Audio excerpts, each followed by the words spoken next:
एक समस्या नहीं है ना, ये सारा इंटरकनेक्टेड है। तो वो इंटरकनेक्टेडनेस और वो सिस्टम की जो मार सह रहे हैं हर तरीके से, वो सब लोग समझ रहे थे। जुडिशरी को हम बड़ी होप से देखते हैं कि सरकार है या कोई भी एडमिनिस्ट्रेशन है कि जुडिशरी तो है। सो 5th क्लास में बच्चों के ऊपर इतना मतलब एक अंडरस्टैंडिंग है कि जिनके नामों के सामने SC ST OBC लिखा है उनके साथ नहीं बैठना है। तो वहां से भीड़ को दौड़ाना और एक तरीके से बैरिकेडिंग करके आपने पहले तो ट्रैप कर लिया, उसके बाद आप लोग जैसे ही वहां से अगर निकले आप टीयर गैस कर रहे हैं। कई जगहों पे ये बैंड है, यू कैन नॉट, आप टीयर गैस का इस्तेमाल नहीं कर सकते हो। जी हाँ, जी हाँ।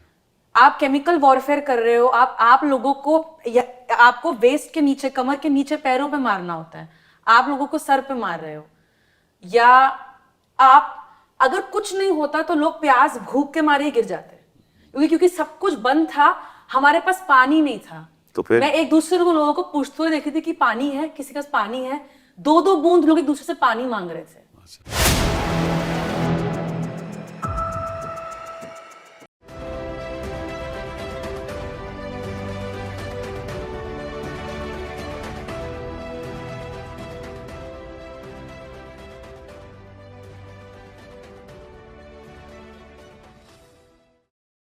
नमस्कार, ये दिल से एक बहुत ख़ास प्रोग्राम है।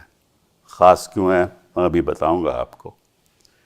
मैं कई दिनों से सोच रहा था कि क्यों ना उन छात्रों से मिला जाए या उन लोगों से मिला जाए जो वहाँ जंतर मंतर की प्रोटेस्ट साइट पे थे। उन्होंने वहाँ क्या देखा, वहाँ वो क्यों आए, क्या महसूस किया, वहाँ पुलिस का रवैया क्या था। सुना है कि पुलिस बैटन रखती है, उसमें थोड़ा करंट भी होता है। किसी को करंट लगा और अगर लगा तो क्या चोट आई, उसका नतीजा क्या हुआ। और कई ऐसे लोग वहाँ आए थे जो शुरू में शायद ना आए हों पर बाद में जुड़े। क्यों जुड़े, कब रहे, क्यों रहे, कितनी देर के लिए रहे, और वहाँ जो वातावरण था वो क्या था। तो ये तो तभी पता चल सकता है कि अगर जो लोग वहाँ थे और वो भी युवा लोग, उनसे हम बातचीत करें या पता करें कि वो क्यों गए, काहे को गए, कितनी देर के लिए रहे, और उस अनशन के बाद या उस प्रोटेस्ट के बाद आज के दिन उनके मन में क्या बीत रहा है। इन बातों पे हम चर्चा करेंगे। और हमारे पास 3 ऐसे युवा लोग हैं जो वहाँ थे और वो अपनी आंखों देखी बताएंगे कि वो क्यों गए और उन्होंने वहाँ क्या किया। पहले तो Katyayani Pant, thank you very much, आप यहाँ इस प्रोग्राम में आई। मैं तो पहली बार इन लोगों से मिल रहा हूँ और सुना है कि आप गाती पे हैं, वहाँ गई, आपने गाने भी कई गाए। ईशांत कुमार शर्मा साहब, आप वकील भी हैं, तो हम भी उसी पेशे से जुड़े हुए हैं, लेकिन साथ साथ में सुना है कि आप आर्किटेक्चर में बड़ी दिलचस्पी लेते हैं। तो आपका भी धन्यवाद कि आप यहाँ मेरे साथ जुड़े। और आकांक्षा Gautam ji, thank you very much, आप टूर गाइड हैं दिल्ली में और आप भी वहाँ प्रोटेस्ट साइट पे थी, और आपका धन्यवाद कि आप यहाँ आई हैं। कात्यायनी जी, आपसे मैं पूछना चाहता हूँ कि पहली बार आप कब गई वहाँ? पहली बार मैं 5वें या 6ठे दिन गई होंगी। अच्छा। मेरी एक दोस्त अनशन पे थी, नेहा, तो मैं उससे मिलने गई थी और मैं देखने भी गई थी क्योंकि हम देख रहे थे ऑनलाइन एक मुहिम शुरू हुई है। अच्छा। तो वो ऑन ग्राउंड कैसी थी और क्या हो रहा था, तो मुझे बहुत क्यूरियोसिटी भी थी और मुझे जानना भी था कि कैसे कैसे लोग इकट्ठा हो रहे हो, क्या क्या बातचीत हो रही है।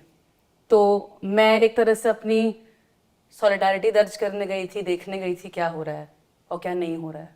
तो शुरुआत में तो ये छोटा मोटा प्रोग्राम था ना, ज़्यादा तो इसमें लोग दिलचस्पी नहीं रहे थे शुरू में छोटा था, बट आई थिंक जब तक मैं भी चली गई थी वहां पे लोग आने लग गए थे, थोड़े बहुत आने लग गए थे। ऑफकोर्स 20 तारीख के आसपास लोग बढ़ गए थे, बट कुछ कुछ छोटे छोटे, जैसे मैं देख रही थी कॉलेज खत्म होके बच्चे आ रहे हैं। अच्छा। या नौकरी के बाद लोग आ रहे हैं। अच्छा। क्योंकि लोगों में एक था कि क्या चल रहा है, कुछ तो हो रहा है, सब कोई हमारे लिए बैठा है या कुछ तो बातचीत हो रही है, लोग इकट्ठा हो रहे हैं।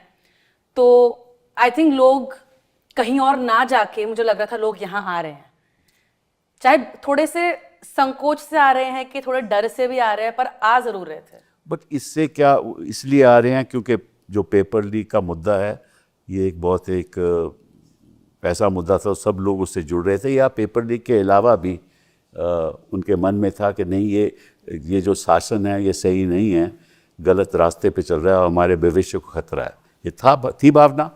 पेपर लीक के लिए भी बहुत लोग आए थे, बट ऐसे कई लोग आए थे जो अपने अपने मुद्दे लेके आए थे, कैसे जिनको किसी ना किसी, जैसे मुझे आई थिंक 20 तारीख के दिन ही मुझे कुछ औरतें मिली जो राजस्थान के कहीं गांव से आई थी, कोई साउथ से आया था, और वो आए थे, वो कह रहे थे कि हम इसको मतलब हम इनको हटा के ही रहेंगे।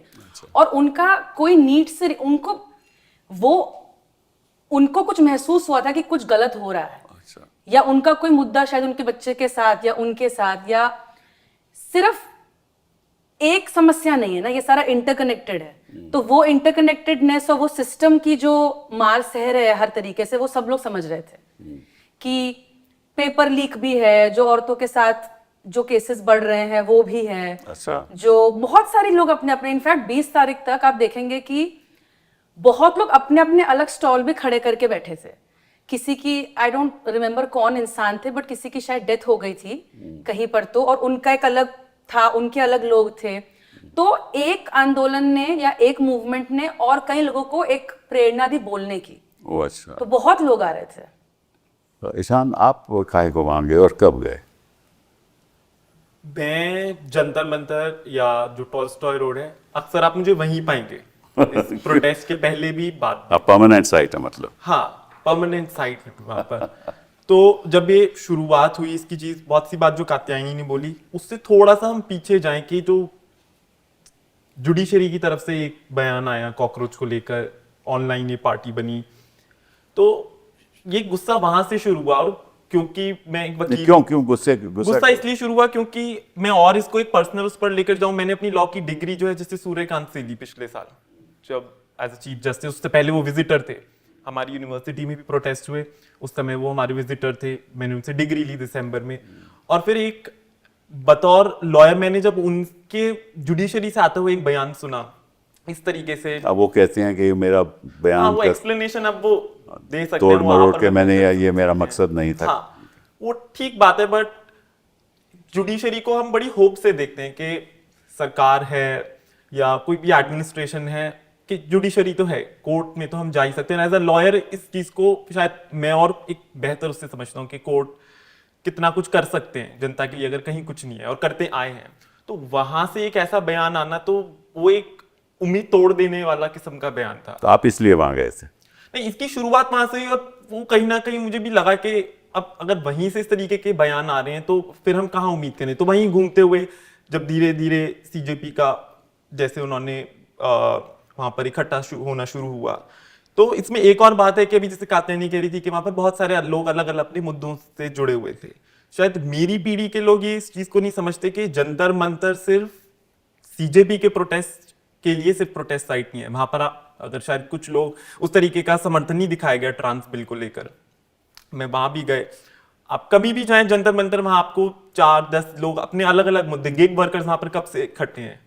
तो शायद सीजेपी, तो मैं वो सारे मुद्दे, वहां पर बहुत अच्छी सरदार पटेल स्मारक लाइब्रेरी है, उसमें जाते रहते हैं, तो सीजेपी का चल रहा था, तो आते जाते उनकी जो बात है सुनना या लोगों से बात करना जो अलग अलग बात कर रहे हैं आते जाते, तो मैं तो इस तरीके से वहां पर आता जाता रहा। पर जब 20 तारीख को और जो हिंसा हुई या जो घटना वहां घटी, दिल्ली पुलिस पे कहा गया, बच्चों पे लाठीचार्ज किया गया, उसके बाद मुझे ये महसूस हुआ कि अब ये कोई सीजेपी का कोई ये एक संगठन का मुद्दा नहीं है, ये उनका कोई आंदोलन नहीं है, ये मेरे जैसे, अब मेरे जैसे क्या मेरे साथ के लोग, यहाँ कात्यायनी है, आकांक्षा है, और कितने मेरे दोस्त जो वकील थे, बल्कि एक मेरा दोस्त बैंगलोर से खास इसके लिए आया, वो सिर्फ सुबह और शाम को बैंगलोर वापस चला गया मेरे साथ। वो क्यों आया?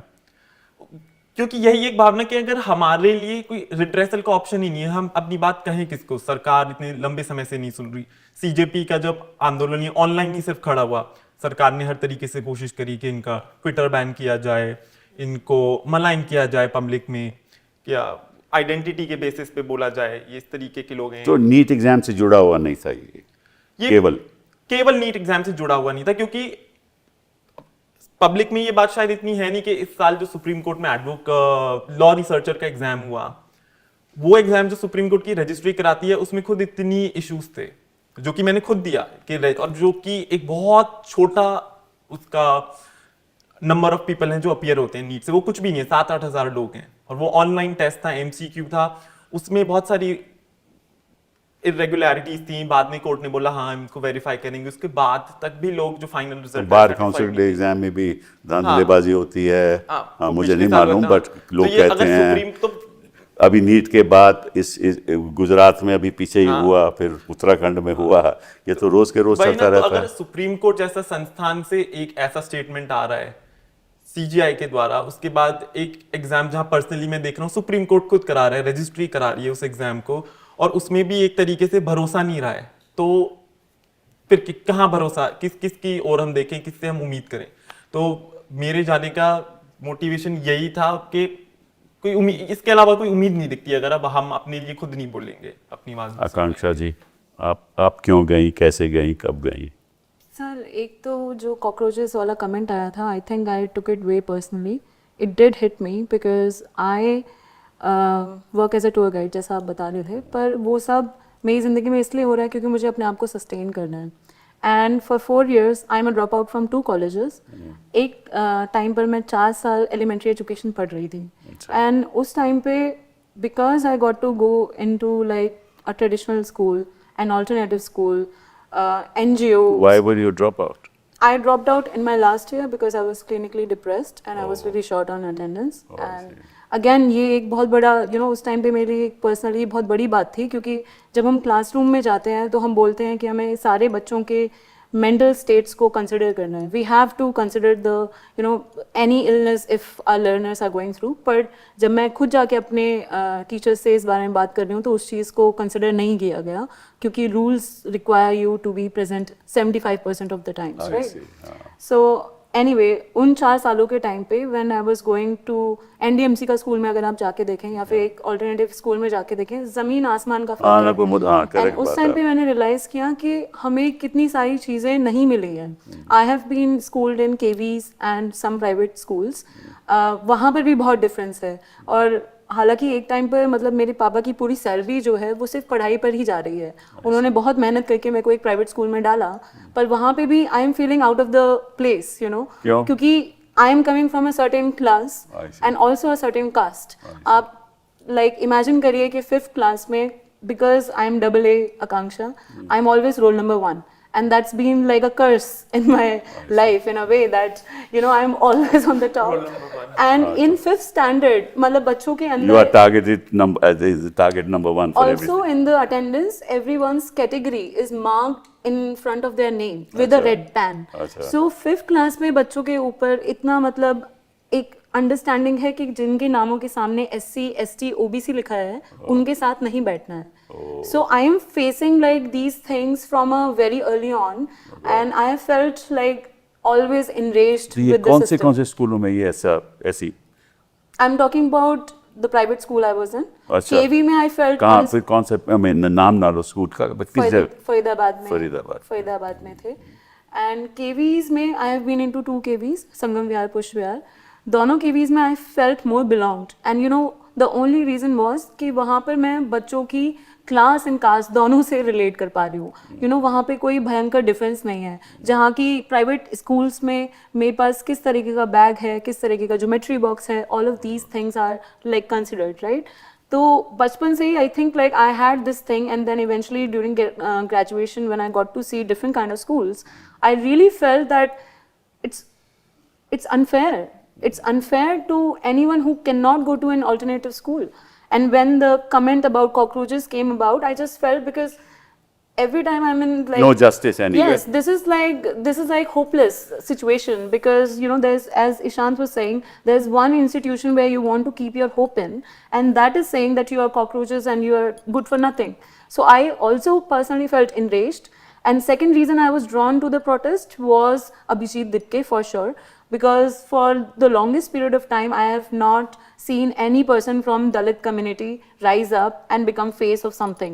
We only see our people getting like raped and killed and lynched for whatever reasons. Rohit तो Vemla- बेसिकली आप एक डिफरेंट मानसिक सोच जी के आधार पे आप वहाँ पहुँची Absolutely. कि मेरी जिस कम्युनिटी को मैं बिलोंग करती हूँ जी वहाँ कोई मुझे रास्ता दिखता नहीं इंसाफ का, जी और जहाँ ऐसा ऐसा बयान आ गया तो निश्चित रूप से आप जुड़ गई उस जी, मूवमेंट से। absolutely. हाँ, और आप कब गई उस मूवमेंट में? सर मैं पहले दिन से ही थी जिस पहले दिन दिन। तो आप दिख के throughout आए रही? थे। जी most of the days, not हर रोज पर alternatively yes I was there. Katyayani ji आप बताइए कि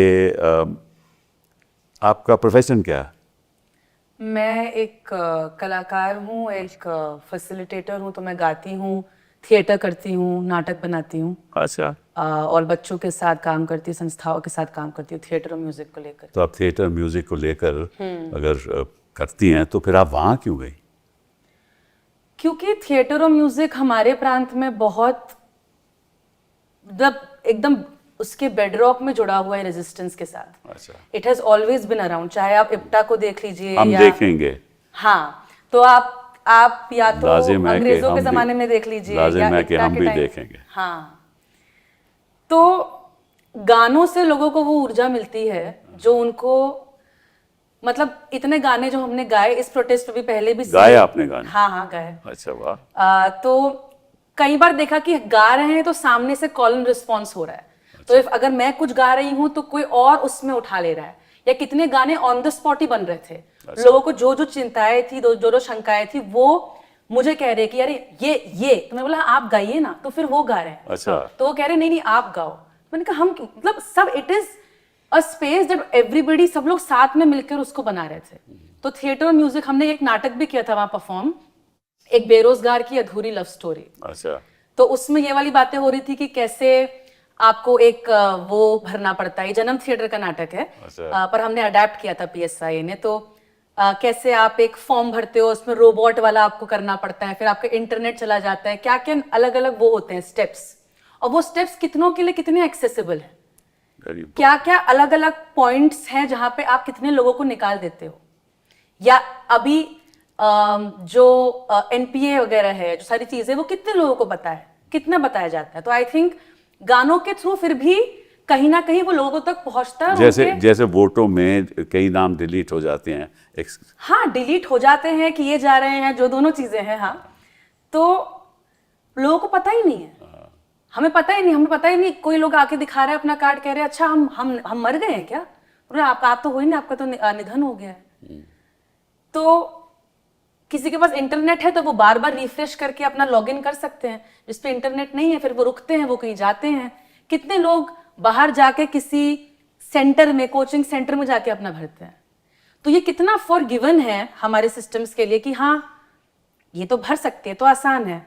आपको कुछ अपलोड करना है, अपलोड करने के लिए कितना चाहिए, मतलब बहुत सारी चीजें हैं जो कि एक तबके तक ही सीमित है। मतलब वो अच्छे से कर पाएंगे, सीमलेसली जिसे कहते हैं, और बाकी लोग अपना देख लेंगे।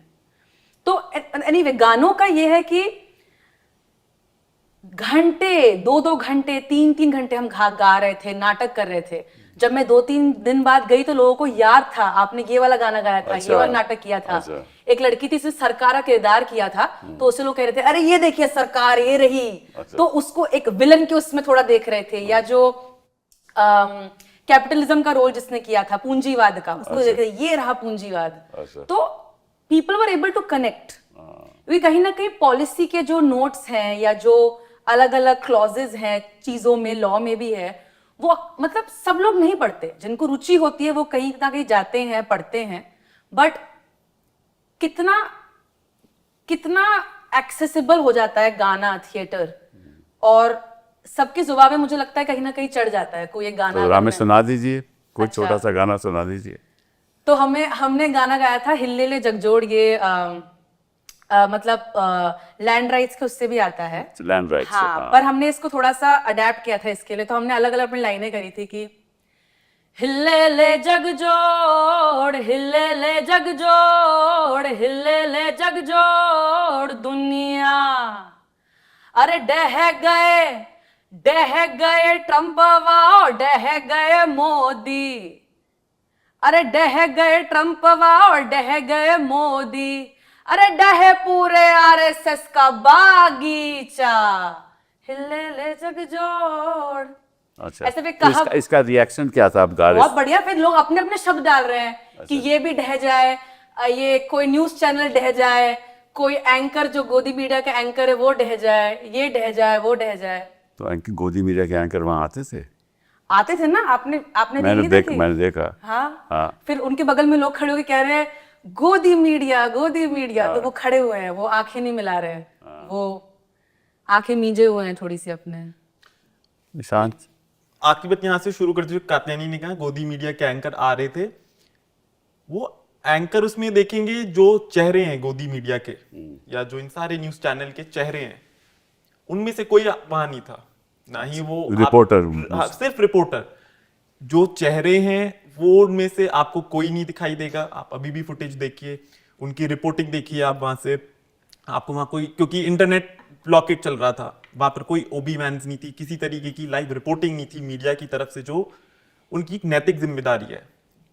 सिर्फ अगर हम इतना भी देखें कि क्या हो रहा है, सिर्फ ये बताने तक की जिम्मेदारी भी अगर हम उनकी मान लें, तो मीडिया ने तो वो भी पूरी नहीं की वहां पर। बाकी मैं जो वहां पर गया, तो क्योंकि मैं वहां घूमता रहता हूँ और मैं मॉडर्निस्ट आर्किटेक्चर है जो हमने 47 के बाद से दिल्ली में बना है, देखा है हमने, तो मैं उसके बारे में देखते किस तरीके से उसको एक पब्लिक की दृष्टि से सरकार ने बनाया। जो सड़कें हैं, पार्क हैं, बगीचे हैं, सबसे अच्छा उदाहरण है उसका सेंट्रल विस्टा। अभी उसको किस तरीके से बाय लॉज को आर्म ट्विस्टिंग करके, चेंज करके पूरे सेंट्रल विस्टा प्रोजेक्ट को आगे बढ़ाया जा रहा है, उसमें अपनी अलग चीजें हैं। तो उसी रोड पे आप जब निकलेंगे, टॉल्स्टॉय रोड पे, जहां सारा प्रदर्शन हो रहा था, एक सरकारी कंपाउंड है जिसमें सेंट्रल विस्टा के बोलार्ड्स हैं, पुराने साइन बोर्ड हैं, ड्रेन कवर्स हैं, डस्टबिन हैं जो वहां पर पड़े हुए हैं। और मैं पहले भी जाता रहा वहां पर, तो मुझे ये महसूस हुआ कि जो पब्लिक स्पेस हमारी खत्म हो रही है, ये शायद उनकी आखिरी निशानी है एक तरीके से, जिनको हम देख सकते हैं किताबों में, पत्र पत्रिकाओं में जो लेख लिखे जा रहे हैं। ठीक है, वो क्योंकि अब 24 साइकिल है हर आर्टिकल की, हर न्यूज की, उसके बाद एक मटेरियल मेमोरी क्या रहती है इस पब्लिक स्पेस की।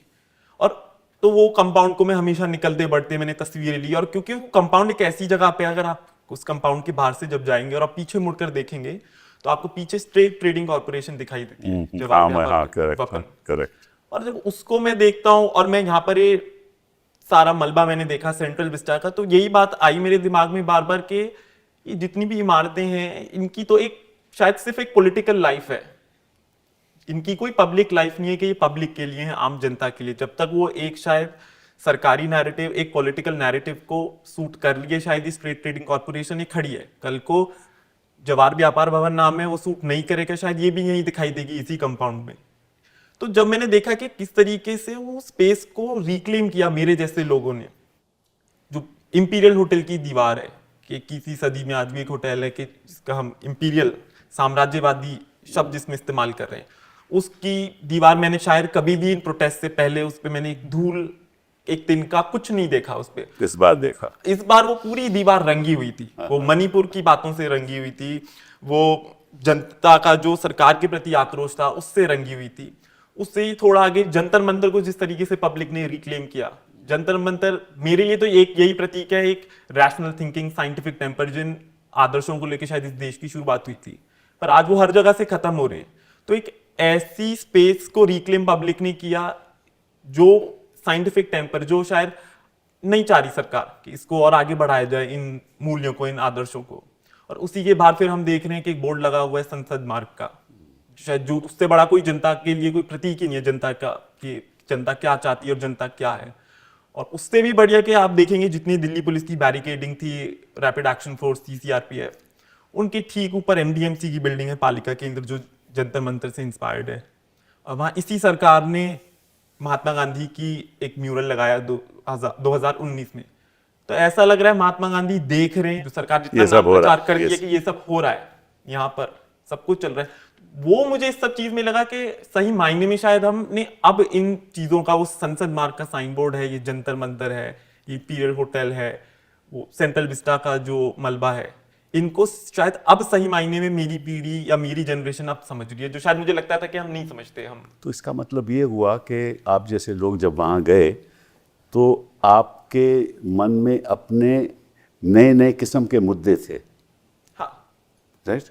वो शायद क्योंकि जो प्रोटेस्ट हुआ वो तो पेपर लीक का हुआ, लेकिन जो वहाँ लोग पहुँचे उनके मन में कई ऐसी भावना थी जो बेइंसाफ़ी से जुड़ी हुई थी। क्योंकि पेपर लीक, यही मुझे हाँ लगता है। क्योंकि बार बार ये कहा गया कि पेपर लीक तो पहले भी होते आए हैं। वाजिब बात है, वो कोई फैक्ट है, उसको कोई डिनाई नहीं कर सकता। इस सरकार में हुए, हर सरकार में, आगे शायद हम यही होप कर रहे हैं कि इस आंदोलन के बाद तो ना ही हो। और ये एक पेपर लीक कोई अचानक से नहीं हुआ।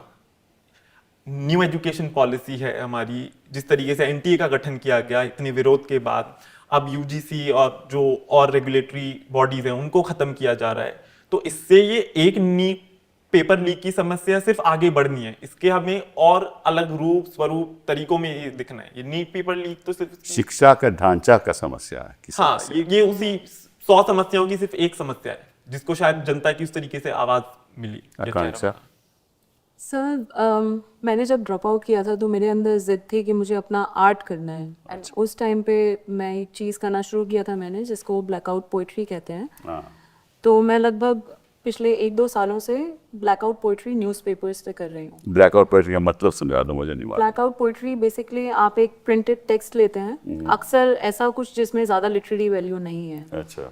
तो कॉमन एक टेक्स्ट लेंगे एंड उसमें से आप कुछ शब्द चुनते हैं एंड बाकी सबको आप ब्लैकआउट कर देते हैं एक तरीके से। ओह, अच्छा अच्छा। तो अंत में पूरे टेक्स्ट में से आपके पास कुछ एक मैसेज या फिर एक पोइट्री या फिर कुछ बच जाता है। अच्छा। एंड पिछले 1-2 सालों से मैं सिर्फ ये न्यूज़पेपर इसलिए कर रही हूँ क्योंकि आप किसी भी दिन न्यूज़पेपर खोलिए, हर रोज़ उसमें मतलब दिन से हर रोज़ एक से एक बदतर न्यूज़ जो है, रेप्स को लेके, स्टूडेंट्स के साथ जो हो रहा है उनको लेके, औरतों की दशा को लेके, क्वेयर राइट्स को लेके, हर टाइम अगर आप किसी भी दिन न्यूज़पेपर खोलिए उसमें कुछ ना कुछ गलत होता है। तो ऐसे कुछ ये शुरू हुआ एंड प्रोटेस्ट के टाइम पे मैंने हर रोज़ न्यूज़पेपर खरीदा, इस उम्मीद में कि किस दिन जो है कुछ पब्लिश होगा, मतलब प्रोटेस्ट के बारे में। एंड मुझे याद है कि लगभग 14 दिन लग गए, 14-15 दिन लग गए उसको एक न्यूज़ बनने के। जब फाइनली वो न्यूज़पेपर में आया तो मैं कुछ ज़्यादा ही एक्साइटेड थी and obviously I had to do something about it and that's how I started doing blackouts related to the protest Oh, I see. News.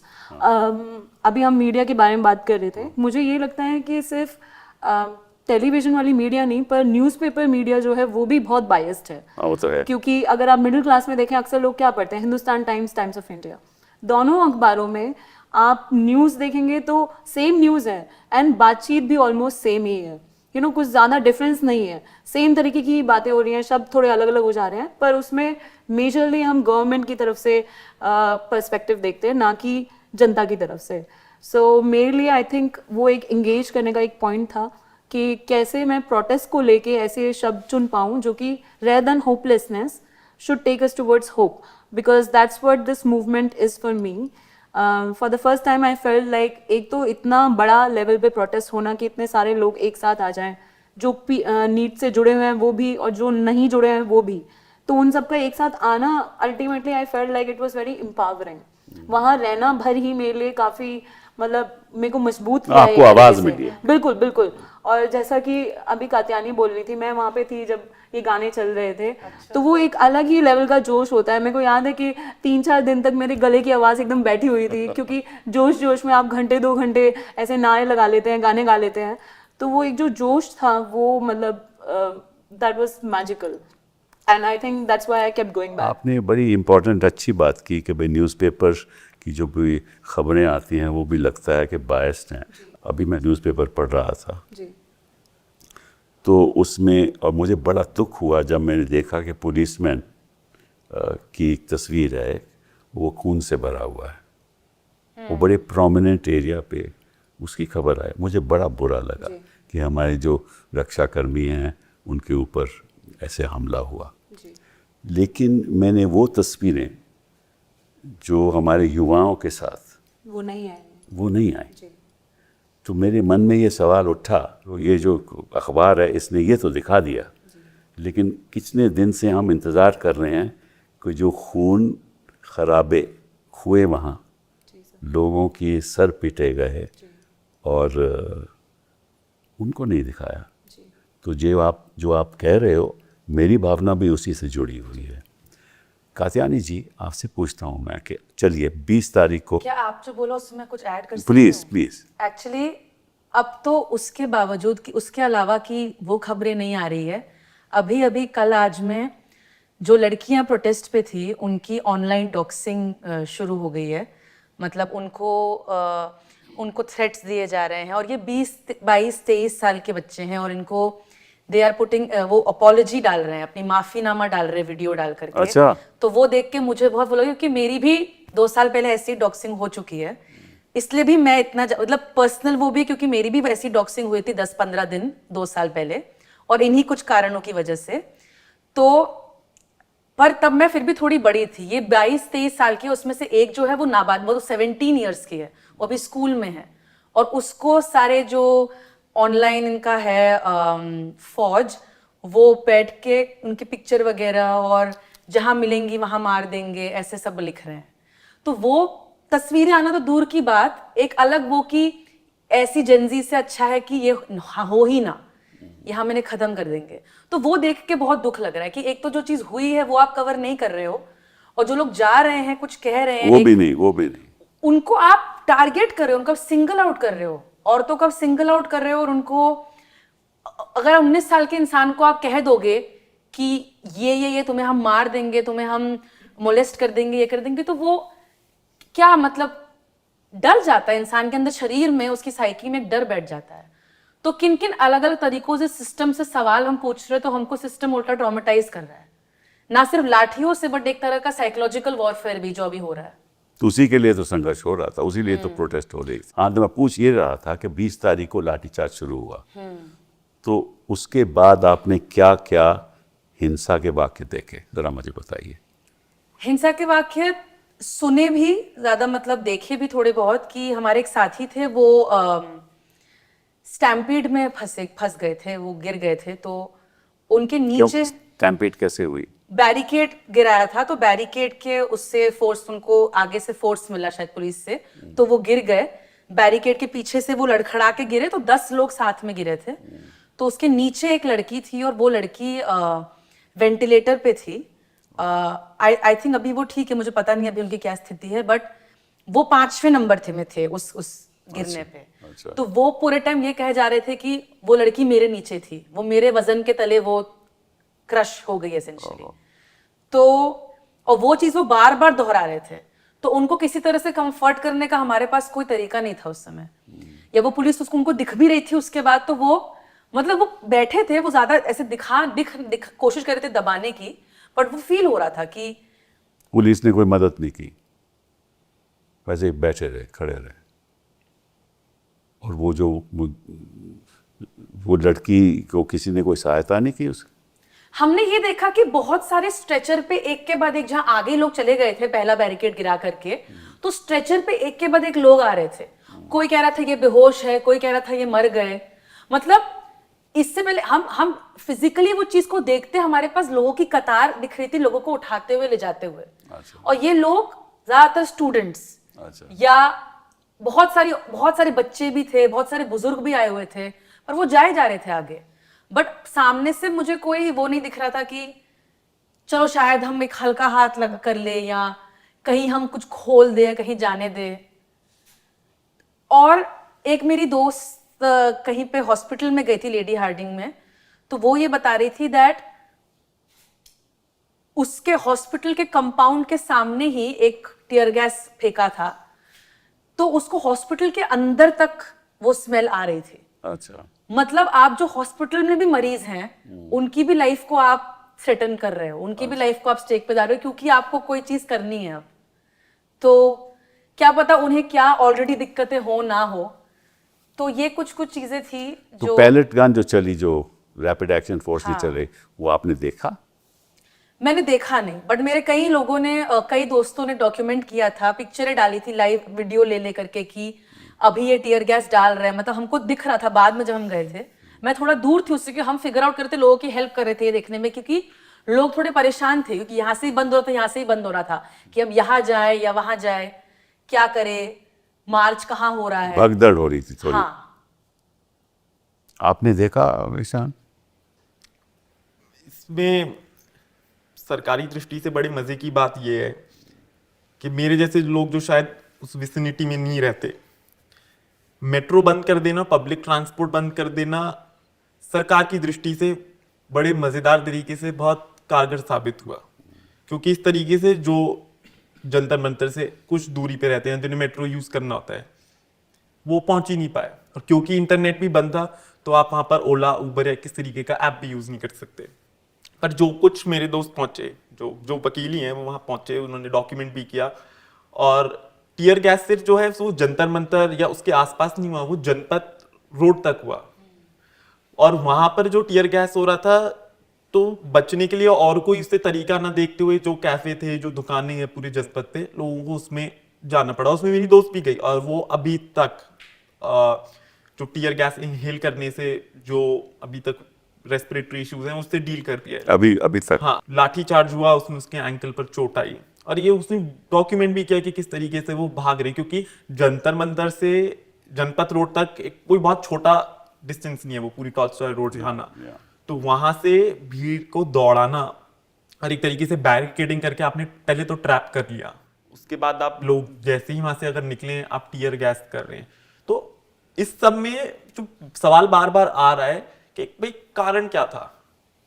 हाँ, वो बेचारे को कर तो रहे थे पीसफुल हाँ, प्रोटेस्ट। ऐसा अगर वहां पर टॉलस्टॉय रोड तक भी लोग इकट्ठे थे, वो जनपद तक भी इकट्ठे हो जाते, तो उसमें ऐसा क्या था, ऐसी क्या जरूरत आ पड़ी, क्या उसके पीछे का क्या रीजन था, क्या लॉजिक था कि ये सब कुछ जो 20 तारीख को घटना घटी कि वो करना जरूरी हो गया, या इंटरनेट पर बैन करने का इस तरीके से, क्योंकि अब हम सीजेपी का आंदोलन वो तो देखें, घबरा रहे होंगे ना कि अगर नहीं, इंटरनेट वो तो- चालू रहे हाँ, सब कुछ ऑनलाइन ही हो गया। हाँ, तो फिर लोग भी और आना शुरू हो जाएंगे, ये बातें लोगों को पता चल जाएंगी, उससे रोष बढ़ जाएगा, ये सब भी तो और ये है। तो शायद सरकार को इससे एक सरकार के लेसन दृष्टिकोण लेना से चाहिए कि ये तो सारा प्रोटेस्ट ही ऑनलाइन शिफ्ट हो गया, जो एक ऑनलाइन इस सेंस में कि क्योंकि मीडिया ने तो अबैंडन कर दिया, उन्होंने तो कभी इन मुद्दों को उठाया ही नहीं, वो थे ही नहीं वहां पर, इसमें बोला ओबी वैन नहीं थी, एंकर नहीं थे, कोई नहीं थे वहां पर। तो जब खुद ही लोगों ने अपने हाथ में इस चीज को लेकर डॉक्यूमेंट करना शुरू किया कि वो वहां पर से वीडियो बना रहे हैं अपने घर जाके, या जहाँ कहीं इंटरनेट आ रहा है मंडी हाउस में थोड़ा बहुत, वहां इस चीज को अपलोड करना, तो और वो मेट्रो भी बंद कर देना, हर रोज एक नया मेट्रो स्टेशन बंद करते हैं, उसके अलावा लोगों ने एक नया मेट्रो स्टेशन ढूंढ लेना। अच्छा, कि जब जंतर मंतर बंद, जनपद बंद किया गया, मंडी हाउस बंद किया, 14 किए, फिर 16 हाँ, किए। फिर लोगों ने नई दिल्ली ढूंढा, वहां से ऑटो वालों ने भेजना शुरू किया। तो ये तो शायद सरकार के लिए आगे की एक सीख है कि जो पुराने तरीके हैं शायद जनता को समझने के, कि जनता के बातों को, आवाज को दबाने के, शायद वो इस पीढ़ी के साथ नहीं काम करेंगे। तो बेहतर ये है कि आप ये इसका ये नहीं कि सरकार नए तरीके ढूंढे, अच्छा, हमारी उम्मीद में ये है कि उस आक्रोश को चैनलाइज करने का, सुनने का नया तरीका ढूंढे, बजाय ये नए तरीके ढूंढने के कि हम फेशियल रिकॉग्निशन से पकड़ लें किसी को, हम इलेक्ट्रिक लाठी चार्ज या बेटन यूज कर ले वहां पर, या वो इलेक्ट्रिक बैटन ये इस्तेमाल हुआ। मैंने जो इंडिविजुअली लोगों ने रिपोर्ट किया है वो जरूर देखा है, वीडियो है उसके लोगों की। तो सरकार ये नए नए जो तरीके हैं कि यहाँ कैमरा लगाओ, अगर उसके आप बजाय बैरिकेड में इस तरह से लोगों को ट्रैप करोगे तो निश्चित रूप से भगदड़ होगी, हाँ। और भगदड़ होगी तो लोग जख्मी होंगे। हाँ, क्योंकि उन्होंने संसद मार्ग की तरफ से बिल्कुल बंद किया हुआ था, बाद तक भी जब मैं गया उसका एक सिर्फ एंट्रेंस जो था वो टॉलस्टॉय रोड पे जनपद की तरफ से था, तो वही एंट्री है, वही एग्जिट है, तो उसमें आप लोगों को रोक नहीं सकते। फिर आप अंदर वहां लाठी चार्ज करेंगे तो लोग भागेंगे, अब वो जो रोड मिलेगी, जो गली दिखाई देगी, क्योंकि उस गली में और कोई रास्ता ही नहीं है, रास्ता नहीं है रास्ता बाहर ही नहीं, निकलने का, रास्ता। तो भीड़ वापस लौटेगी, इसलिए वो जनपद पे गई, वो उधर से बैरिकेड गिरा के वो आपने को पथराव देखा, जो कह रहे हैं कि पथराव हुआ? हमें तो कहा गया कि पत्थर उन्होंने ही डाले थे, गाड़ी भी उन्होंने ही स्टेज वो के आ चुके हैं मीडिया में कि वो दिल्ली पुलिस और की मुझे ये सवाल है कि क्यों बच्चों पे, क्यों लोग अगर सवाल उन पे केमिकल वॉरफेयर क्यों हो रहा है? कई जगहों पे ये बैंड है, यू कैन नॉट, आप टीयर गैस का इस्तेमाल नहीं कर सकते जी हो, हाँ, जी हाँ। आप केमिकल वॉरफेयर कर रहे हो, आप लोगों को आपको वेस्ट के नीचे, कमर के नीचे, पैरों पे मारना होता है, आप लोगों को सर पे मार रहे हो, या आप अगर कुछ नहीं होता तो लोग प्यास भूख के मारे ही गिर जाते, क्योंकि सब कुछ बंद था, हमारे पास पानी नहीं था। तो फिर मैं एक दूसरे को लोगों को पूछते हुए देखी थी कि पानी है, किसी के पास पानी है, 2-2 बूंद लोग एक दूसरे से पानी मांग रहे थे। तो अगर हम पेलेट खा के या टीयर गैस खा के नहीं गिरते तो हम शायद इतनी गर्मी में डिहाइड्रेशन से और भूख से ही गिर जाते। एंड ऐसे जगह पे अक्सर आप एक पानी का कुछ रखते हैं स्रोत, पर आपने हर जगह बैरिकेडिंग कर दी है। नहीं, लेकिन आ रहे थे, खाना भी आ रहा था, कह वो रहे बहुत वो बाद बात की बात है। 20 मार्च के दिन पानी नहीं था हमारे पास। जो अगर चल रहे हैं या कहीं आगे पहुंच गए, उनका पानी खत्म हो गया है, सारी दुकानें बंद हो गई है, सब जगह बैरिकेडिंग है, पानी कहाँ से आती है? हालांकि जंतर मंतर भी, जैसे मैंने बोला, बाकी वहाँ हमेशा प्रोटेस्ट रहते हैं, डेजिग्नेटेड साइट है, वहाँ बहुत सारी दुकानें हैं पीछे इस तरीके की, पानी के लिए या खाने पीने की, जहाँ पर ऑफिस लोग तो तैयार थे। हाँ, पर वो दुकानें इस टाइम पे बंद कर दी गई। वो जो आमतौर पर खुली रहती हैं उनको पूरी तरीके से बंद कर दिया गया। तो आकांक्षा यही जी, चीज़ है इसमें। अब आपने क्या देखा, हिंसा का जो वाक़या देखा आपने? सर 20 तारीख को मैं जो ट्रक था जहाँ पे सारे लोग थे, उसके आगे हमने एक औरतों की एक बहुत लंबी कतार थी, तो उसमें मैं थी। एंड दीज वर लाइक एकदम फ्रंट में, हमारे पीछे सारे आदमी थे एंड उनके पीछे वो ट्रक है। So basically women were like on the border with the police. जब लाठी चार्ज हुआ, और लाठी चार्ज इसलिए हुआ क्योंकि पीछे से धक्का आ रहा है, एंड औरतें भी, क्योंकि धक्का आ रहा है तो वो धक्का आगे लग रहा है पुलिस तक। एंड अचानक से पुलिस ने लाठियाँ लेके ना लड़कों को देखा ना लड़कियों को देखा। उन्होंने पहले 2-3 बार लाठी जो है ज़मीन पे मारी और फिर घुमा घुमा के सबको मारने लगे। इस टाइम पे आई लिटरली सॉ कि लाठी मतलब जैसे घुमा के मारनी होती है, वो उसकी बजाय लेडी कांस्टेबल लाठी को कोने से मार रही है, एंड वो भी लाइक प्राइवेट पार्ट्स में, लड़कियों को। आपने खुद देखा? मैंने, मेरे सामने 2 लड़कियों को ऐसे मारा गया है, जिसके बाद वो जोर जोर से वहीं बैठ के, because the pain was so intense, they sat down and started crying. And उसके बावजूद जब उन्हें दिख रहा है कि वो बैठ गए हैं दर्द से, तब भी पुलिस जो है आके उन्हें भगा रही है, डांट रही है। ये अंदर का था। इसके अलावा मेरे भाई को आने में थोड़ा टाइम लग गया, तो वो बाहर की तरफ थे जहाँ पे गेट नंबर 2 है जनपद का। तो आई सॉ हिज वीडियो जहाँ पे टीयर गैस का जो बॉम्ब होता है उसके सिर के बस इतने से गैप में, 2 इंच के गैप के ऊपर से निकल के गया है। सो हम समझ सकते हैं कि अगर आप टीयर गैस का गोला अगर किसी के सिर में जाएगा तो जाएगा। क्या होगा उनके साथ में। जहाँ तक पैलेट गन की बात हो रही है, मेरा ही एक बैचमेट रहे हैं कॉलेज वार्ड में, एक मेरे दोस्त हैं जिनको पैलेट गन एक्चुअली में लगी है। He is one of the petitioners in supreme court, right. So ऐसा नहीं है कि इन लोगों के साथ ये नहीं हुआ या फिर दिल्ली पुलिस ने ऐसा नहीं किया। अभी हम टीवी पे देख रहे हैं, जैसे आज कत्यानी बोल रही हैं कि बहुत सारी छोटी लड़कियां जो है वो मजबूर हैं माफ़ी मांगने के लिए, और मेरे को वो देख के मतलब और ज़्यादा गुस्सा आ रहा है, क्योंकि आई फील लाइक अगेन उनको वो जस्टिस नहीं मिला है। जहाँ इतनी सारी छोटी लड़कियों को मारा गया है दिल्ली पुलिस के द्वारा, वहाँ वो लड़कियां वापस आके अब सॉरी बोल रही है। तो ये किस तरीके की जस्टिस है? You know, this is not how it should be, at least in a democracy. यहाँ पे हम पुलिस वालों को अकाउंटेबल करने के बजाय हम बच्चों को बता रहे हैं कि प्रोटेस्ट करना गलत बात है, यू नो। तो इसका मतलब कि ये नजरिया ही गलत है बिल्कुल, सरकार का, एब्सोल्युटली। और इससे रोष और पैदा होगा डेफिनेटली, और बढ़ेगा ही आई थिंक, क्योंकि मेरे को नहीं लगता अगर वो कंटिन्यूअसली इस तरीके से वायलेंट होते रहेंगे तो, क्योंकि हम भले ही टीवी पे ना दिखे, हम भले ही इंस्टाग्राम पे ना जाएं, जितने भी लोग पिटे हैं वो शायद सबके पास इंस्टाग्राम ना हो, पर वो कहीं वापस जाएंगे और 4 लोगों से उस बारे में बात करेंगे। तो ऐसा नहीं है कि ये चीज़ें दब जाएंगी या फिर किसी को पता नहीं चलेंगी। मेरे को लग रहा है कि वो जितना सप्रेस करने की कोशिश करेंगे वो उतना ज़्यादा प्रेशराइज होंगे वापस आने के लिए और प्रोटेस्ट दोबारा करने के लिए। तो फिर इसका रास्ता क्या है आपके हिसाब से? इतनी चीज़ें आपने कह दी कि खामियां हैं और सरकार सुनना नहीं चाहती, तो फिर हताश होकर युवा लोग करेंगे क्या? अपनी तरीके से सुनाएंगे, जैसे अब सुनाया, अब आवाज़ पहुंची, धर्मेंद्र प्रधान ने इस्तीफा दिया, ये एक तरीका था।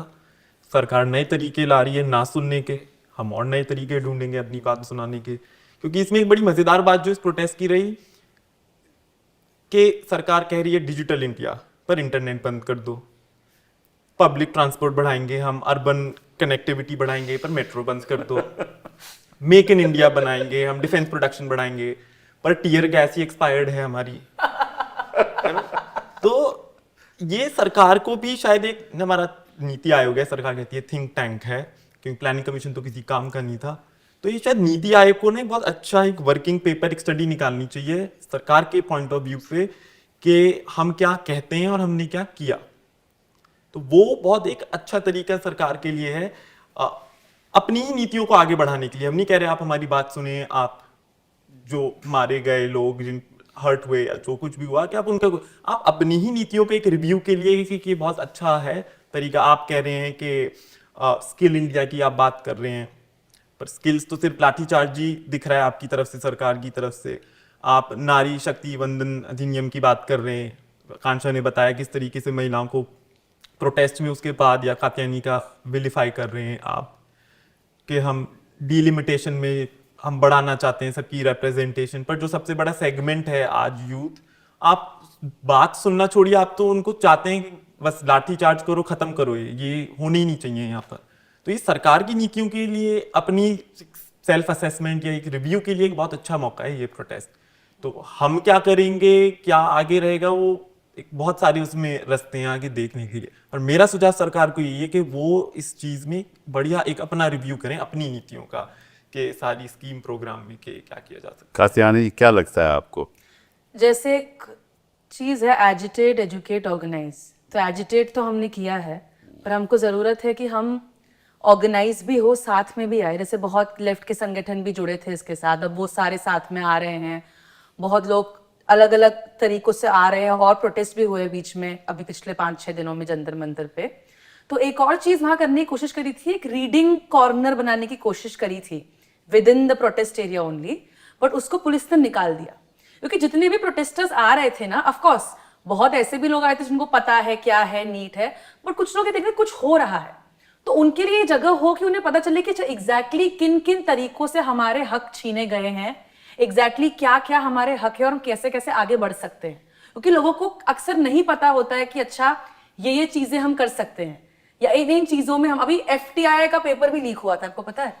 किसी को नहीं पता, क्योंकि एक्टिंग का, सिनेमेटोग्राफी का लोग कमेंट्स में वहां लिख रहे हैं कि इसमें तो सरकारी नौकरी भी नहीं है, ये क्यों लीक करवा दिया, या ऐसे। मतलब ये एक मजाक की बात थी, बट हर पेपर, तो अगर एक रीडिंग कॉर्नर हो और लोग साथ में जुड़े, पैम्फलेट मतलब थोड़े बांटे जाए, एक बातचीत जारी रहे कि किस तरीके से अपने अपनी जगहों पे भी धीरे धीरे काम कर सकते हैं लोग, ताकि हमेशा हमें कोई और ना हो जो आए और हमें इग्नाइट करे हमारे अंदर एक फ्लेम।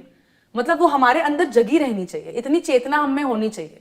क्योंकि कहीं ना कहीं वो चेतना, इसीलिए आपने एक सवाल पूछा ना कि आप लोग क्यों आए, तो कहीं ना कहीं मुझे लगता है सरकार भी सोच रही थी कि ये लोग नहीं आएंगे। अगर कोई अनशन पे बैठ जाए, किसी को अनशन से उठा लिया जाए, कुछ भी हो जाए, ये लोग क्यों आएंगे, इनको पैसे कमाने हैं, इनको अपना घर चलाना है।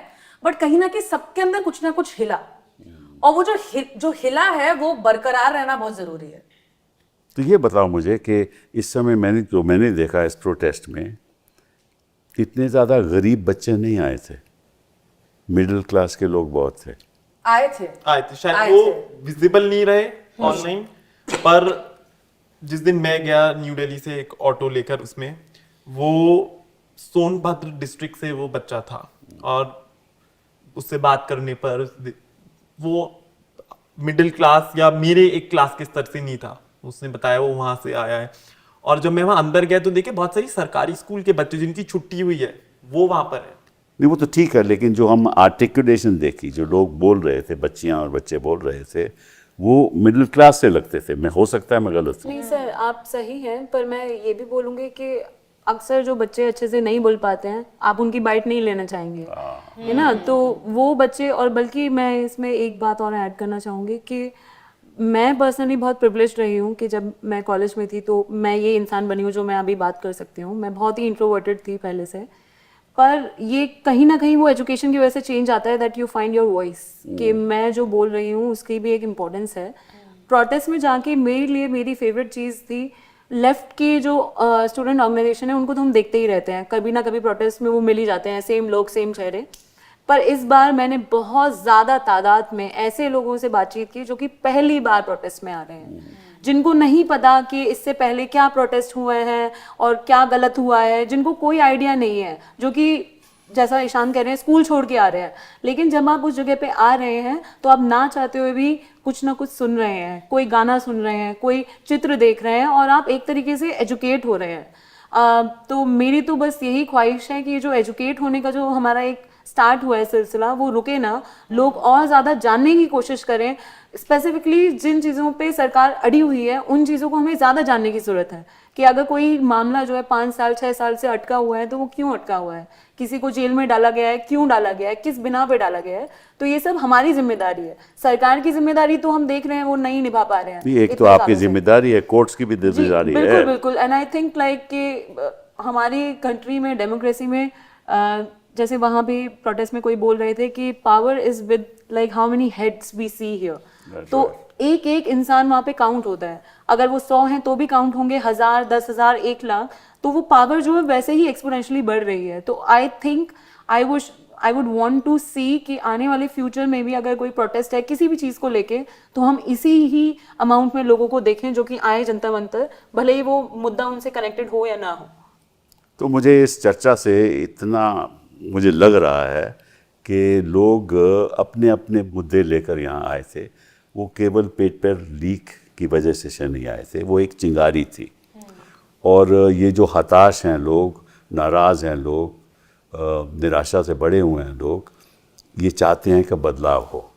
और इस देश का भविष्य उसी युवा लोगों के से साथ जुड़ा हुआ है। तो जब तक युवाओं का भविष्य उज्जवल नहीं होगा तो विकसित भारत बन नहीं सकता। मैं सर ये बात है क्योंकि ज़्यादातर जो लोग हैं जो 18-20 साल के हमारी उम्र के हैं, हमने तो सिर्फ देखा ही है ना। बाकी शायद मेरे जैसे कोई लोग हैं या कोई एक दो हैं जो रुचि रखते हैं, शौकीन हैं पढ़ने के, जानने के, तो शायद वो इतिहास के बारे में जान रहे हैं, देख रहे हैं, पढ़ रहे हैं। पर एक जो एवरेज बच्चा है जो स्कूल से निकल रहा है इस समय, तो उसने तो सिर्फ यही देखा है जो हम सिर्फ हटाओ तोड़ो, सिर्फ इसी तरीके की राजनीति देखी है। तो उसमें जो मैं आर्किटेक्चर में देखता हूँ या मैं बहुत बार सोचता हूँ कि 50 और 60 के दशक में जिस तरीके के आदर्शों के साथ हम चले, और वो हर चीज में देखा, वो हम आर्किटेक्चर में हम देखते हैं, पूरी चंडीगढ़ उसका एक कितना अच्छा उदाहरण है, और वो पूरे देश भर में वो आदर्श तो आज युवा में हैं। हाँ। वो मैं आपकी बातों से ही जाहिर रखे हैं। तो ये प्रोटेस्ट उसी तरीके से एक नए तरीके से, एक नए सिरे से सोचने का चलिए, मौका है। आप चलिए, सोचिए, नए तरीके सोचिए और सरकार को कहिए आपसे बातचीत एक करें। एक कविता से खत्म करते हैं। ठीक है। ये गोरख पांडे की कविता है कि राजा बोला रात है, रानी बोली रात है, संतरी बोला रात है, मंत्री बोला रात है, ये सुबह सुबह की बात है। क्या बात है। तो आई थिंक लोगों को समझ में आ गया है कि ये जो रात है रात है रात है कह रहे हैं, सुबह जरूर सवेरे सवेरे हमें, तो हम अब इसमें फंसने वाले नहीं हैं। एंड आई थिंक एक ये रियलाइजेशन है कि हमारी जो चेतना है ना वो कॉम्प्रोमाइज नहीं है, वो अभी भी जागरूक है। ये मुझे वहां जाके फीलिंग आई है कि हमारी जो युवा है ना, हमको, क्योंकि जो ये बात कर रहे थे ना स्किल कुछ करा नहीं है, तो आई थिंक सरकार भी थोड़ी होगी कि ये तो इतना इन्हें कुछ सिखाया नहीं, हमारे इतने पेपर लीक हो गए फिर भी इन्हें कितना कुछ आता है। हाँ। इतनी रील बना लेते हैं, इतना वायरल कर देते हैं चीजें, तो ये कहाँ सीखा इन्होंने ये सब। करेक्ट। सो हाँ, चलिए, बहुत बहुत धन्यवाद आपका आने का। और मुझे सच में कहूँ, ऐसी चर्चा मैंने आज तक किसी से नहीं की। आपका खास तौर पे बहुत बहुत धन्यवाद। Thank you sir. नमस्कार।